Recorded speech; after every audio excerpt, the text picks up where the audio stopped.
ka bang napapansin sa iyong mga kapaligiran?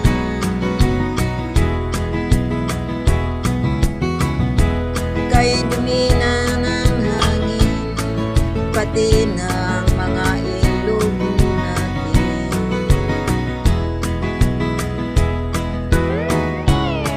Hindi nga masama ang pag-unlad at malayo-layo na rin ang ating narating. Ngunit masdan mo ang tubig sa dagat, dati kulay asul, ngayon'y naging itim. Ang mga duming ating ikinalat sa hangin, sa langit wag na nating paabutin, upang kung tayo'y pumanaw na, sariwang hangin ay langit natin matitikman. Mayroon lang akong inihiling, sa aking pagpanaw sana ay tagulan. Gitara ko ay aking dadalhin, upang sa ulap na lang tayo magkanta.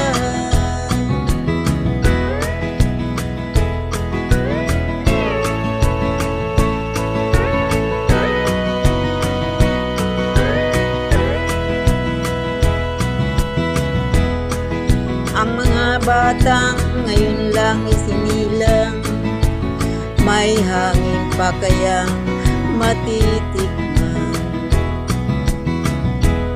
May mga puno pa kaya silang ang saakyatin? May mga ilog pa kayang lalanguyan? Bakit di natin pag-isipan ang nangyayari sa ating kapaligiran?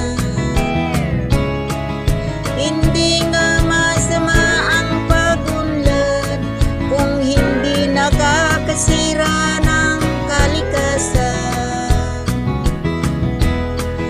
Darating ang panahon, mga ibong gala ay wala nang madadapuan.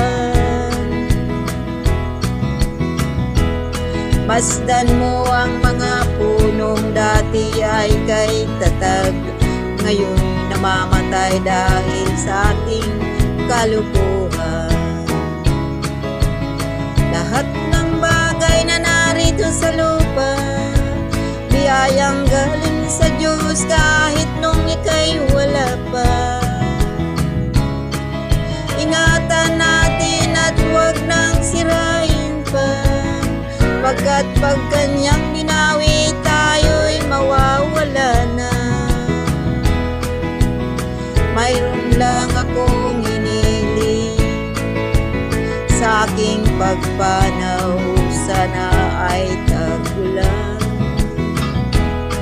Gitara ko ay aking dadalhin, upang sa ulap na lang tayo magkanta.